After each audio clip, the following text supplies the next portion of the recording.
चुनाव हारने के बाद जिस तरह से अरविंद केजरीवाल दिल्ली से पंजाब पहुंच गए और वहां की राजनीति और सरकार में दखल देने लगे, इस बात से आम आदमी पार्टी में खलबली मच गई। खासतौर से आम आदमी पार्टी के राज्यसभा के सांसद इस बात से परेशान हैं कि पता नहीं कब उनसे इस्तीफा मांग लिया जाए और उनकी जगह केजरीवाल अपने किसी खास को राज्यसभा भेज दें, क्योंकि जिस तरह से संजीव अरोड़ा को जबरन विधानसभा का उपचुनाव लड़ाया जा रहा है, इसलिए ताकि वे राज्यसभा की अपनी सीट खाली कर दें और उसके सहारे केजरीवाल खुद या फिर मनीष सिसोदिया को राज्यसभा भेज दें।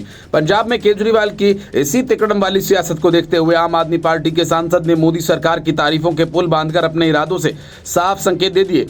पार्टी के राज्यसभा सांसद अशोक कुमार मित्तल ने बताया कि वो इलाहाबाद हाईकोर्ट और इलाहाबाद विश्वविद्यालय का नाम बदले जाने के पक्ष में हैं। उन्होंने कहा कि शहर का नाम तो प्रयागराज हो गया, लेकिन कोर्ट और विश्वविद्यालय के नाम अभी भी इलाहाबाद के नाम पर हैं। राज्यसभा में आम आदमी पार्टी के सांसद ने राजपथ का नाम बदलकर कर्तव्य पथ, इंडियन पीनल कोड का नाम भारतीय न्याय संहिता और इलाहाबाद का नाम प्रयागराज किए जाने पर एक ऐतिहासिक कदम इसे बताया। ये परिवर्तन केंद्र की नरेंद्र मोदी सरकार और उत्तर प्रदेश की योगी आदित्यनाथ सरकार द्वारा किया गया और आम आदमी पार्टी के सांसद की तरफ से की गई ये तारीफ अरविंद केजरीवाल को काफी चुभने वाली है, क्योंकि बीजेपी ने हाल ही में न सिर्फ आम आदमी पार्टी को दिल्ली में बेदखल किया बल्कि केजरीवाल को भी चुनावी मैदान में परास्त कर दिया। अशोक कुमार मित्तल ने कहा कि कुछ दिन पूर्व उन्हें प्रयागराज जाकर महाकुंभ स्नान करने का अवसर मिला। उन्होंने कहा कि यहां उन्हें यह देखकर आश्चर्य हुआ कि शहर का नाम तो प्रयागराज हो गया, लेकिन यहां की हाईकोर्ट का नाम अभी भी इलाहाबाद हाईकोर्ट है। इसी तरह वहां स्थित प्रसिद्ध विश्वविद्यालय का नाम आज भी इलाहाबाद विश्वविद्यालय है। उन्होंने कहा कि इतना ही नहीं, वहां के लोकसभा क्षेत्र का नाम भी इलाहाबाद है, न कि प्रयागराज। राज्यसभा में मित्तल ने ब्रिटिश काल के नामों का भी जिक्र किया। उन्होंने कहा भारत ने 200 वर्षों तक ब्रिटिश शासन का शोषण सहा।